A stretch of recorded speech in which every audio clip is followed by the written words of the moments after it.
ಮಹಾಭಾರತದ ಕುರುಕ್ಷೇತ್ರ ಯುದ್ಧದ ಅಂಗಳದಲ್ಲಿ ಸಾವಿರಾರು ವೀರರು ಹೋರಾಡಿದ್ದರು. ಆದರೆ ಒಬ್ಬ ವ್ಯಕ್ತಿ ರಣರಂಗಕ್ಕೆ ಪ್ರವೇಶ ಮಾಡಿದ ಕೂಡಲೇ ಎದುರಾಳಿ ಪಾಂಡವರ ಸೈನ್ಯದಲ್ಲಿ ಒಂದು ರೀತಿಯ ನಿಶ್ಶಬ್ದ ಆವರಿಸುತ್ತಿತ್ತು. ಆ ವ್ಯಕ್ತಿ ಬೇರೆ ಯಾರೂ ಅಲ್ಲ, ಹಸ್ತಿನಾಪುರದ ಅಜೇಯ ರಕ್ಷಕ, ಗಂಗಾಪುತ್ರ ಭೀಷ್ಮ ಪಿತಾಮಹ. ಸಾಮಾನ್ಯವಾಗಿ ಒಬ್ಬ ಮನುಷ್ಯ ಎಷ್ಟೇ ಶಕ್ತಿಶಾಲಿಯಾಗಿದ್ರೂ ದೇವತೆಗಳನ್ನು ಎದುರಿಸುವುದು ಅಸಾಧ್ಯ ಎಂಬ ಮಾತಿದೆ. ಸಾಕ್ಷಾತ್ ದೇವತೆಗಳೇ ಭೀಷ್ಮ ಬಿಲ್ಲು ಹಿಡಿದು ನಿಂತರೆ ಅವನ ಹತ್ತಿರ ಸುಳಿಯಲು 1000 ಬಾರಿ ಯೋಚಿಸುತ್ತಿದ್ದರು.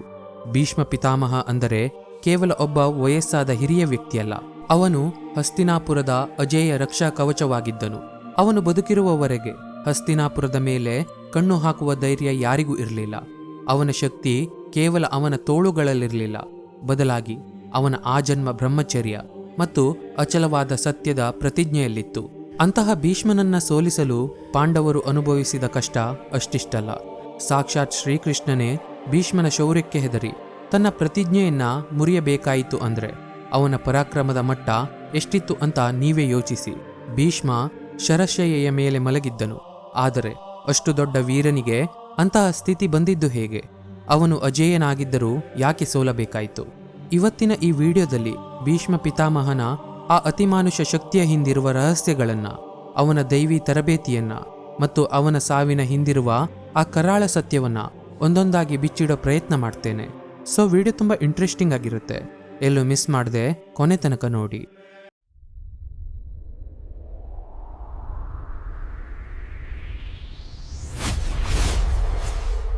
ಭೀಷ್ಮ ಪಿತಾಮಹನ ಶಕ್ತಿ ಮನುಷ್ಯರಿಗಷ್ಟೇ ಸೀಮಿತವಾಗಿರಲಿಲ್ಲ, ಅದರಲ್ಲಿ ದೈವಿ ಅಂಶವಿತ್ತು. ಅವನು ಮಹಾರಾಜ ಶಂತನು ಮತ್ತು ಗಂಗೆಯ 8ನೇ ಮಗ. ಸಾಕ್ಷಾತ್ ಗಂಗಾದೇವಿಯೇ ಇವನನ್ನ 8 ವರ್ಷಗಳ ಕಾಲ ಭೂಮಿಯಿಂದ ದೂರವಿಟ್ಟು ದೇವಲೋಕಕ್ಕೆ ಕರೆದುಕೊಂಡು ಹೋಗಿದ್ದಳು. ಒಬ್ಬ ಸಾಮಾನ್ಯ ಮನುಷ್ಯನಿಗೆ ಸಿಗದ ಶಿಕ್ಷಣ ದೇವವ್ರತನಿಗೆ ಸಿಕ್ಕಿತ್ತು. ಹಾಗೆ ವೇದಾಂಗಗಳನ್ನು ಕಲಿಸಿದ್ದು ದೇವಗುರು ಬೃಹಸ್ಪತಿ. ರಾಜಧರ್ಮ ಮತ್ತು ಅರ್ಥಶಾಸ್ತ್ರವನ್ನ ಕಲಿಸಿದ್ದು ಸಾಕ್ಷಾತ್ ದೇವಲೋಕದ ಶ್ರೇಷ್ಠ ಜ್ಞಾನಿಗಳು. ಆದರೆ ಅವನಿಗೆ ಯುದ್ಧ ಕಲೆಯ ಶಿಕ್ಷಣ ಸಿಕ್ಕಿದ್ದು ಅತ್ಯಂತ ರೋಚಕವಾಗಿ. ಹಾಗೆ ಶಸ್ತ್ರವಿದ್ಯೆಯ ವಿಷಯಕ್ಕೆ ಬಂದರೆ ಭೀಷ್ಮನಿಗೆ ಶಿಕ್ಷಕನಾಗಿದ್ದವರು ವಿಷ್ಣುವಿನ ಅವತಾರವಾದ ಪರಶುರಾಮರು. ಬಿಲ್ಲುಗಾರಿಕೆಯಲ್ಲಿ ಇಂದ್ರನಿಗೆ ಸಮಾನವಾದ ಜ್ಞಾನವನ್ನ ಪಡೆದಿದ್ದ ದೇವವ್ರತನು ಭೂಮಿಗೆ ಮರಳಿದಾಗ ಅವನ ತೇಜಸ್ಸು ನೋಡಿ ಶಂತನು ಮಹಾರಾಜನಿಗೆ ಮೊದಲು ನಂಬೋಕೆ ಆಗಲಿಲ್ಲ. ದೇವವ್ರತ ಭೂಮಿಗೆ ಬಂದಾಗ ಅವನ ಶೌರ್ಯ ಎಷ್ಟಿತ್ತು ಅಂದರೆ ಒಮ್ಮೆ ಗಂಗಾ ನದಿಯ ಬೋರ್ಗರೆಯುವ ಹರಿವನ್ನೇ ತನ್ನ ಬಾಣಗಳ ಸೇತುವೆಯಿಂದ ತಡೆದು ನಿಲ್ಲಿಸಿದ್ದನು. ನದಿಯ ಪ್ರವಾಹ ಎಷ್ಟೇ ವೇಗವಾಗಿದ್ದರೂ ಭೀಷ್ಮನ ಬಾಣದ ಶಕ್ತಿ ಅದರ ಮುಂದೆ ಸೋತು ಹೋಗಿತ್ತು. ಇಂತಹ ಅಸಾಧಾರಣ ಶಕ್ತಿಯನ್ನ ಕಂಡ ತಂದೆ ಶಂತನು ಮಗನಿಗೆ ಹಸ್ತಿನಾಪುರದ ಯುವರಾಜನ ಪಟ್ಟ ಕಟ್ಟಲು ನಿರ್ಧರಿಸಿದನು. ಆದರೆ ಸತ್ಯವತಿಯ ಮೇಲಿನ ಪ್ರೀತಿಗಾಗಿ ದೇವವ್ರತನು ಹಸ್ತಿನಾಪುರದ ಸಿಂಹಾಸನವನ್ನೇ ತ್ಯಾಗ ಮಾಡಿದ ಮತ್ತು ಆಜನ್ಮ ಬ್ರಹ್ಮಚರ್ಯದ ಕಠಿಣ ಪ್ರತಿಜ್ಞೆಯನ್ನ ಕೈಗೊಂಡ. ಆ ಭೀಕರ ಪ್ರತಿಜ್ಞೆಯನ್ನ ಕಂಡ ದೇವತೆಗಳು ಆಕಾಶದಿಂದ ಹೂಮಳೆಗರೆದು ಭೀಷ್ಮ ಎಂದು ನಾಮಕರಣ ಮಾಡಿದ್ರು. ಮಗನ ಈ ಮಹಾನ್ ತ್ಯಾಗಕ್ಕೆ ಪ್ರತಿಯಾಗಿ ತಂದೆ ಶಂತನು ಒಂದು ಅತಿದೊಡ್ಡ ವರವನ್ನ ನೀಡ್ತಾನೆ, ಅದೇ ಇಚ್ಛಾಮರಣ. ಅಂದರೆ ಭೀಷ್ಮನು ತಾನಾಗಿಯೇ ಸಾಯಬೇಕು ಎಂದು ಬಯಸುವವರೆಗೆ ಸಾಕ್ಷಾತ್ ಯಮಧರ್ಮರಾಜ ಕೂಡ ಅವನ ಪ್ರಾಣವನ್ನ ಮುಟ್ಟಲು ಸಾಧ್ಯವಿರಲಿಲ್ಲ. ಈ ವರವು ಭೀಷ್ಮನನ್ನ ಸಾವನ್ನು ಗೆದ್ದ ವೀರನನ್ನಾಗಿ ಮಾಡಿತು. ಆದರೆ ದೇವಲೋಕದಲ್ಲಿ ಕಲಿತ ಈ ಶಕ್ತಿ ಮತ್ತು ಸಾಕ್ಷಾತ್ ಪರಶುರಾಮರಿಂದ ಪಡೆದ ಈ ಶಸ್ತ್ರವಿದ್ಯೆ ಎಷ್ಟು ಭಯಾನಕವಾಗಿತ್ತು ಅನ್ನೋದು ಜಗತ್ತಿಗೆ ಸಾಬೀತಾಗಿದ್ದು ಒಂದು ಧರ್ಮ ಸಂಕಟದ ಸಮಯದಲ್ಲಿ. ಅದು ತನ್ನ ಸ್ವಂತ ಗುರುವಿನ ವಿರುದ್ಧವೇ ಯುದ್ಧ ಭೂಮಿಯಲ್ಲಿ ನಿಲ್ಲಬೇಕಾದ ಅನಿವಾರ್ಯತೆ ಬಂದಾಗ. ಅಂಬೆಯ ನ್ಯಾಯಕ್ಕಾಗಿ ಗುರು ಮತ್ತು ಶಿಷ್ಯನ ನಡುವೆ ಕುರುಕ್ಷೇತ್ರದ ಮೈದಾನದಲ್ಲಿ ಭೀಕರ ಯುದ್ಧ ನಡೆಯಿತು. ಪರಶುರಾಮ ಅಸಾಧಾರಣ ವೀರ. ಅವನು ಈ ಭೂಮಿಯನ್ನ 21 ಬಾರಿ ಕ್ಷತ್ರಿಯರ ರಹಿತವನ್ನಾಗಿ ಮಾಡಿದವನು. ಅಂತಹ ಪರಶುರಾಮರನ್ನೇ ಭೀಷ್ಮನು ಸುಲಭವಾಗಿ ಎದುರಿಸಿ ನಿಂತನು.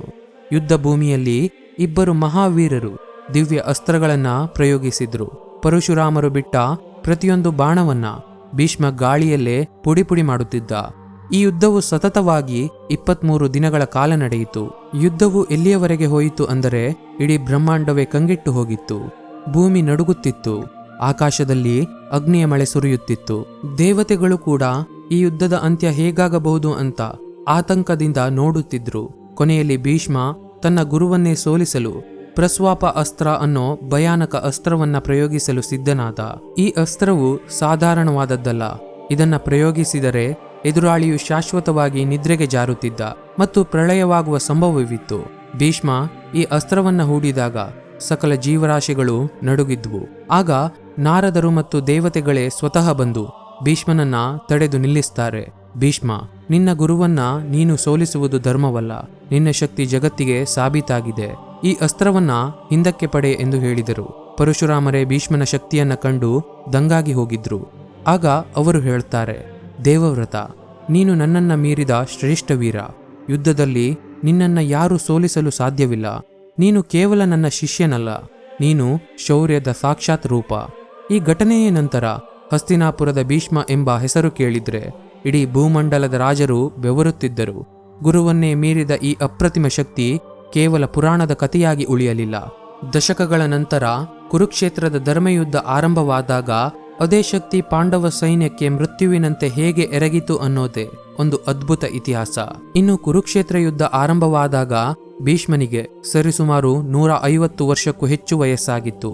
ಆದರೆ ಅವನ ಶೌರ್ಯ ಮಾತ್ರ ಒಬ್ಬ 20 ವರ್ಷದ ಯುವಕನನ್ನ ಮೀರಿಸುವಂತಿತ್ತು. ಕೌರವರ ಸೇನಾಧಿಪತಿಯಾಗಿ ಅವನು ಯುದ್ಧ ಭೂಮಿಗೆ ಇಳಿದಾಗ ಪಾಂಡವರ ಸೈನ್ಯದ ಸ್ಥಿತಿ ಹೇಗಿತ್ತು ಅಂದ್ರೆ ಹಗಲಲ್ಲೇ ಅವರಿಗೆ ಮೃತ್ಯು ಕಂಡಂತಾಗಿತ್ತು. ಆಗ ಭೀಷ್ಮ ಪ್ರತಿಜ್ಞೆ ಮಾಡಿದ್ದ, ದಿನಕ್ಕೆ 10,000 ಪಾಂಡವ ಸೈನಿಕರನ್ನ ಸಂಹರಿಸುತ್ತೇನೆ ಅಂತ. ಅವನು ಹೇಳಿದಂತೆಯೇ ಮಾಡಿದನು. ಅವನ ರಥ ಎಲ್ಲಿ ಹೋಗುತ್ತಿತ್ತೋ ಅಲ್ಲಿ ಶವಗಳ ರಾಶಿ ಬೀಳುತ್ತಿತ್ತು. ಪಾಂಡವರ ಕಡೆಯ ಪ್ರಮುಖ ವೀರರಾದ ದೃಷ್ಟದ್ಯುಮ್ನ, ವಿರಾಟರಾಜ ಮತ್ತು ಸತ್ಯಕಿ ಕೂಡ ಭೀಷ್ಮನನ್ನ ತಡೆಯಲು ಅಸಹಾಯಕರಾಗಿದ್ದರು. ಭೀಷ್ಮನ ಬಾಣಗಳ ಮಳೆ ಎಷ್ಟಿತ್ತು ಅಂದ್ರೆ ಇಡೀ ಆಕಾಶವೇ ಕತ್ತಲಾಗಿ ಹೋಗುತ್ತಿತ್ತು. ಅರ್ಜುನನು ಎಷ್ಟೇ ಪ್ರಯತ್ನ ಪಟ್ಟರೂ ಭೀಷ್ಮನ ರಥವನ್ನ 1 ಇಂಚು ಕೂಡ ಹಿಂದೆ ತಳ್ಳಲು ಸಾಧ್ಯವಾಗುತ್ತಿರಲಿಲ್ಲ. ಭೀಷ್ಮ ಬಿಲ್ಲನ್ನ ಎತ್ತಿ ಹಿಡಿದರೆ ಅದು ಗುಡುಗಿನಂತೆ ಶಬ್ದ ಮಾಡುತ್ತಿತ್ತು. ಪ್ರತಿ ಬಾರಿಯೂ ಅವನ ಬಾಣಗಳು ಪಾಂಡವ ಸೈನ್ಯದ ಪ್ರಮುಖ ವೀರರನ್ನ ಗಾಯಗೊಳಿಸುತ್ತಿದ್ದವು. ಭೀಮನು ಎಷ್ಟೇ ಗದೆಯನ್ನ ಬೀಸಿದರೂ ಭೀಷ್ಮನ ಕವಚವನ್ನ ಮುರಿಯಲು ಸಾಧ್ಯವಾಗಲಿಲ್ಲ. ಧರ್ಮರಾಯನಿಗೆ ಗೊತ್ತಿತ್ತು, ಭೀಷ್ಮ ಬಿಲ್ಲು ಹಿಡಿದಿರುವವರೆಗೆ ಧರ್ಮದ ಗೆಲುವು ಸಾಧ್ಯವೇ ಇಲ್ಲ ಎಂದು. ಪ್ರತಿಯೊಂದು ದಿನದ ಅಂತ್ಯದಲ್ಲೂ ಪಾಂಡವರ ಸೈನ್ಯದ ಬಲ ಕುಸಿಯುತ್ತಿತ್ತು. 9ನೇ ದಿನದ ಯುದ್ಧದ ಅಂತ್ಯದಲ್ಲಿ ಪಾಂಡವರು ಅಕ್ಷರಶಃ ಸೋಲನ್ನ ಒಪ್ಪಿಕೊಳ್ಳುವ ಹಂತಕ್ಕೆ ಬಂದಿದ್ದರು. ಇಡೀ ಯುದ್ಧವು ಭೀಷ್ಮ ಪಿತಾಮಹನ ಒಬ್ಬನ ಪರಾಕ್ರಮದಿಂದ ಕೌರವರ ಪರವಾಗಿ ತಿರುಗಿತ್ತು.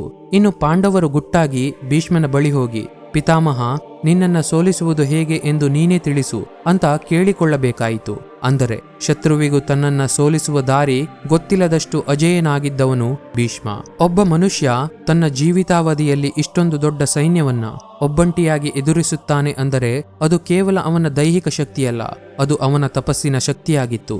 ಆದರೆ ಈ ತಪಸ್ಸಿನ ಶಕ್ತಿ ಮತ್ತು ಪರಾಕ್ರಮ ಎಂತಹ ಮಟ್ಟಕ್ಕೆ ತಲುಪಿತ್ತು ಅಂದರೆ ಸಾಕ್ಷಾತ್ ಜಗದೊಡೆಯನಾದ ಶ್ರೀಕೃಷ್ಣನೇ ತನ್ನ ಯುದ್ಧದ ಮಹಾನ್ ಪ್ರತಿಜ್ಞೆಯನ್ನ ಮುರಿಯಬೇಕಾದ ಅನಿವಾರ್ಯತೆ ಎದುರಾಯಿತು. ಮಹಾಭಾರತದ ಯುದ್ಧದಲ್ಲಿ ಶ್ರೀಕೃಷ್ಣ ಒಂದು ಮಾತು ಕೊಟ್ಟಿದ್ದನು, ನಾನು ಆಯುಧ ಹಿಡಿಯುವುದಿಲ್ಲ ಎಂದು.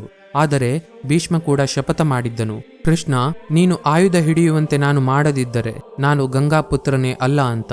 ಯುದ್ಧದ 9ನೇ ದಿನ ಭೀಷ್ಮ ಅರ್ಜುನನ ಮೇಲೆ ಹರಿಸಿದ ಬಾಣಗಳ ಮಳೆಯನ್ನ ನೋಡಿ ಕೃಷ್ಣನಿಗೆ ಸಹಿಸಲು ಆಗಲಿಲ್ಲ. ಅರ್ಜುನನು ಭೀಷ್ಮನ ಎದುರು ಸಣ್ಣ ಮಗುವಿನಂತೆ ಅಸಹಾಯಕನಾಗಿ ನಿಂತಾಗ ಶ್ರೀಕೃಷ್ಣನಿಗೆ ತನ್ನ ಭಕ್ತನ ರಕ್ಷಣೆಗಾಗಿ ಅತಿಯಾದ ಕೋಪ ಬಂದಿತು. ತನ್ನ ಮಾತನ್ನು ಮೀರಿ ಕೃಷ್ಣನು ರಥದಿಂದ ಕೆಳಗೆ ಜಿಗಿದು ಪಕ್ಕದಲ್ಲಿದ್ದ ಒಂದು ಮುರಿದ ರಥದ ಚಕ್ರವನ್ನೇ ಕೈಗೆತ್ತಿಕೊಂಡು ಭೀಷ್ಮನನ್ನ ಕೊಲ್ಲಲು ಓಡಿ ಹೋದ. ಕೃಷ್ಣನ ಮುಖದಲ್ಲಿ ಆ ಕ್ಷಣದಲ್ಲಿ ಕಾಳಭೈರವನಂತಹ ಕೋಪವಿತ್ತು. ಅಂದು ಭೀಷ್ಮ ನಗುತ್ತಾ ಆಯುಧ ಕೆಳಗಿಟ್ಟು ಕೃಷ್ಣನಿಗೆ ಮಂಡಿಯೂರಿದನು. ಬಾ ಕೃಷ್ಣ, ನಿನ್ನ ಕೈಯಿಂದ ನನಗೆ ಸಾವು ಬಂದರೆ ಅದಕ್ಕಿಂತ ದೊಡ್ಡ ಮೋಕ್ಷ ಯಾವುದಿದೆ? ನನ್ನ ಪ್ರತಿಜ್ಞೆ ಗೆದ್ದಿದೆ ಕೃಷ್ಣ. ಜಗದೊಡೆಯನಾದ ನೀನು ಆಯುಧ ಹಿಡಿದೆ ಎಂದು ಕರೆದನು. ದೇವರಿಗೆ ತನ್ನ ಮಾತನ್ನು ಮರೆಸಿ ಆಯುಧ ಹಿಡಿಯುವಂತೆ ಮಾಡಿದ ಶಕ್ತಿ ಭೀಷ್ಮನದು. ಕೃಷ್ಣನಿಗೆ ಆ ಕ್ಷಣದಲ್ಲಿ ಭೀಷ್ಮನ ಮೇಲೆ ಸೆಟ್ಟಿಗಿಂತ ಹೆಚ್ಚಾಗಿ ಅವನ ಭಕ್ತಿ ಮತ್ತು ಶಕ್ತಿಯ ಬಗ್ಗೆ ಗೌರವ ಮೂಡಿತ್ತು. ಆಗ ಕೃಷ್ಣನಿಗೆ ಅರ್ಥವಾಯಿತು, ಭೀಷ್ಮ ಇರುವವರೆಗೆ ಧರ್ಮ ಸ್ಥಾಪನೆ ಸಾಧ್ಯವಿಲ್ಲ ಅಂತ. ಈ ಘಟನೆ ಭೀಷ್ಮ ಎಷ್ಟು ದೊಡ್ಡ ವೀರ ಮತ್ತು ಭಕ್ತ ಅನ್ನೋದನ್ನ ಇಡೀ ಲೋಕಕ್ಕೆ ಸಾರಿ ಹೇಳಿತು. ಸಾಕ್ಷಾತ್ ಪರಮಾತ್ಮನೇ ತನ್ನ ಸುದರ್ಶನ ಚಕ್ರಕ್ಕೆ ಸಮಾನವಾಗಿ ಒಂದು ರಥದ ಚಕ್ರವನ್ನ ಹಿಡಿಯಬೇಕಾಯಿತು. ಕೃಷ್ಣನು ತನ್ನ ಪ್ರತಿಜ್ಞೆಯನ್ನ ಮರೆತದ್ದಕ್ಕೆ ಭೀಷ್ಮ ಪಿತಾಮಹನ ಶೌರ್ಯವೇ ಕಾರಣವಾಗಿತ್ತು. ಆದರೆ ಕೃಷ್ಣನಿಗೆ ಒಂದು ಸತ್ಯ ಅರಿವಾಗಿತ್ತು, ಶಸ್ತ್ರ ಹಿಡಿದಿರುವ ಭೀಷ್ಮನನ್ನ ಯುದ್ಧದಲ್ಲಿ ಸೋಲಿಸುವುದು ಅಸಾಧ್ಯ. ಧರ್ಮದ ವಿಜಯಕ್ಕಾಗಿ ಆ ಅಜೇಯ ವೀರ ತನ್ನ ಬಿಲ್ಲನ್ನ ಕೆಳಗಿಡುವಂತೆ ಮಾಡಲೇಬೇಕಿತ್ತು. ಅದಕ್ಕಾಗಿ ಪಾಂಡವರು ಕೃಷ್ಣನ ಸಲಹೆಯಂತೆ ಶಿಖಂಡಿಯನ್ನ ಮುಂದೆ ತಂದರು. ಭೀಷ್ಮ ಒಂದು ತತ್ವ ಪಾಲಿಸುತ್ತಿದ್ದ, ನಾನು ಸ್ತ್ರೀಯರ ಮೇಲೆ ಅಥವಾ ಸ್ತ್ರೀರೂಪಿ ಪುರುಷರ ಮೇಲೆ ಶಸ್ತ್ರ ಎತ್ತುವುದಿಲ್ಲ ಅಂತ. ಇದು ಅವನ ಸಂಸ್ಕಾರ ಮತ್ತು ಧರ್ಮದ ಮಿತಿಯಾಗಿತ್ತು. 10ನೇ ದಿನ ಶಿಖಂಡಿ ರಥದ ಮೇಲೆ ಬಂದಾಗ ಭೀಷ್ಮ ತಾನಾಗಿಯೇ ಬಿಲ್ಲನ್ನ ಕೆಳಗಿಟ್ಟನು. ಶಿಖಂಡಿ ಬಾಣಗಳನ್ನ ಬಿಡುತ್ತಿದ್ದಾಗ ಭೀಷ್ಮ ಕಿರುನಗು ಬೀರುತ್ತಾ ನಿಂತಿದ್ದನು. ಇದೇ ಸಮಯಕ್ಕೆ ಕಾಯುತ್ತಿದ್ದ ಅರ್ಜುನ ಶಿಖಂಡಿಯ ಹಿಂದೆ ನಿಂತು ಸಾವಿರಾರು ಬಾಣಗಳಿಂದ ಭೀಷ್ಮನ ದೇಹವನ್ನ ಚುಚ್ಚಿದ್ದನು. ಭೀಷ್ಮನ ದೇಹದಲ್ಲಿ ಬಾಣಗಳು ನಾಟದ ಜಾಗವೇ ಇರಲಿಲ್ಲ. ಕೊನೆಗೆ ಅವನು ರಥದಿಂದ ಕೆಳಗೆ ಬಿದ್ದಾಗ ಅವನ ಮೈಯಲ್ಲಿದ್ದ ಬಾಣಗಳೇ ಅವನಿಗೆ ಮಂಚವಾದವು. ಇದನ್ನ ಶರಶಯ್ಯೆ ಎಂದು ಹೇಳಲಾಗುತ್ತೆ. ಅಷ್ಟೊಂದು ಬಾಣಗಳು ಮೈಯನ್ನ ಹೊಕ್ಕಿದ್ದರೂ ಭೀಷ್ಮ ಸಾಯಲಿಲ್ಲ. ಅವನು ಸೂರ್ಯನು ಉತ್ತರಾಯಣಕ್ಕೆ ಬರುವವರೆಗೆ ಕಾಯಲು ನಿರ್ಧರಿಸಿದನು. ಶತ್ರುಗಳು ಮತ್ತು ಮಿತ್ರರು ಕೂಡ ಆ ಮಹಾವೀರನ ಪಾದಕ್ಕೆ ನಮಸ್ಕರಿಸಿದರು. ಒಬ್ಬ ವೀರನನ್ನ ಸೋಲಿಸಲು ಸಾಕ್ಷಾತ್ ದೇವರೇ ಶಿಖಂಡಿಯನ್ನ ಗುರಾಣಿಯಾಗಿ ಬಳಸಬೇಕಾಯಿತು. ಭೀಷ್ಮನ ಪತನದ ನಂತರ ಕೌರವರ ಸೈನ್ಯದ ಅರ್ಧದಷ್ಟು ಶಕ್ತಿ ಕುಂದಿಹೋಯಿತು. ಅಂದು ಇಡೀ ಕುರುಕ್ಷೇತ್ರವೇ ಮೌನವಾಗಿತ್ತು. ಯಾಕೆ ಅಂದ್ರೆ ಸತ್ಯ ಮತ್ತು ಶಕ್ತಿಯ ಒಂದು ಯುಗ ಅಲ್ಲಿ ಅಂತ್ಯವಾಗಿತ್ತು. ಭೀಷ್ಮ ಪಿತಾಮಹನ ಜೀವನ ನಮಗೆ ಒಂದು ದೊಡ್ಡ ಪಾಠ ಕಲಿಸಿಕೊಡುತ್ತೆ. ಎಷ್ಟೇ ಶಕ್ತಿ ಇದ್ದರೂ, ಎಷ್ಟೇ ಜ್ಞಾನವಿದ್ದರೂ ನಾವು ಅಧರ್ಮದ ಪರವಾಗಿ ನಿಂತರೆ ಸೋಲು ಕಟ್ಟಿಟ್ಟ ಬುತ್ತಿ. ಭೀಷ್ಮ ತನ್ನ ಪ್ರತಿಜ್ಞೆಗೆ ಕಟ್ಟುಬಿದ್ದು ಅಧರ್ಮದ ಸೈನ್ಯದ ಪರ ಹೋರಾಡಿದನು. ಅದಕ್ಕೆ ಅವನು ಬಾಣದ ಮಂಚದ ಮೇಲೆ ಮಲಗಬೇಕಾಯಿತು. ಅವನು ನೀಡಿದ ವಿಷ್ಣು ಸಹಸ್ರನಾಮ ಇಂದಿಗೂ ನಮಗೆ ದಾರಿದೀಪವಾಗಿದೆ. ಅವನ ಶೌರ್ಯ, ತ್ಯಾಗ ಮತ್ತು ಇಚ್ಛಾಮರಣದ ಆಸಕ್ತಿ ಇಂದಿಗೂ ಇತಿಹಾಸದಲ್ಲಿ ಅಮರ. ದೇವತೆಗಳಿಂದಲೂ ಸೋಲದ ಭೀಷ್ಮ ಪಿತಾಮಹ ಇಂದಿಗೂ ಶೌರ್ಯದ ಸಂಕೇತವಾಗಿ ಉಳಿದಿದ್ದಾನೆ. ಫ್ರೆಂಡ್ಸ್, ನಿಮಗೆ ಭೀಷ್ಮ ಪಿತಾಮಹನ ಬಗ್ಗೆ ಏನನ್ನಿಸುತ್ತೆ? ಅವನ ಒಂದು ತಪ್ಪು ಯಾವುದಿರಬಹುದು? ನಿಮ್ಮ ಅನಿಸಿಕೆಯನ್ನ ಕಮೆಂಟ್ ಮಾಡಿ. ಈ ವಿಡಿಯೋ ಇಷ್ಟವಾಗಿದ್ರೆ ಲೈಕ್ ಮಾಡಿ ಮತ್ತು ಶೇರ್ ಮಾಡಿ. ಹಾಗೆ ಇಂತಹ ಮತ್ತಷ್ಟು ರೋಚಕ ಕಥೆಗಳಿಗಾಗಿ ನಮ್ಮ ಚಾನಲನ್ನು ಸಬ್ಸ್ಕ್ರೈಬ್ ಮಾಡಿಕೊಳ್ಳಿ. ಇನ್ನೊಂದು ಇಂಟ್ರೆಸ್ಟಿಂಗ್ ಇನ್ಫಾರ್ಮೇಟಿವ್ ವಿಡಿಯೋ ಜೊತೆ ನಿಮ್ಮನ್ನು ಮತ್ತೆ ಭೇಟಿ ಆಗ್ತೇನೆ. ಧನ್ಯವಾದ.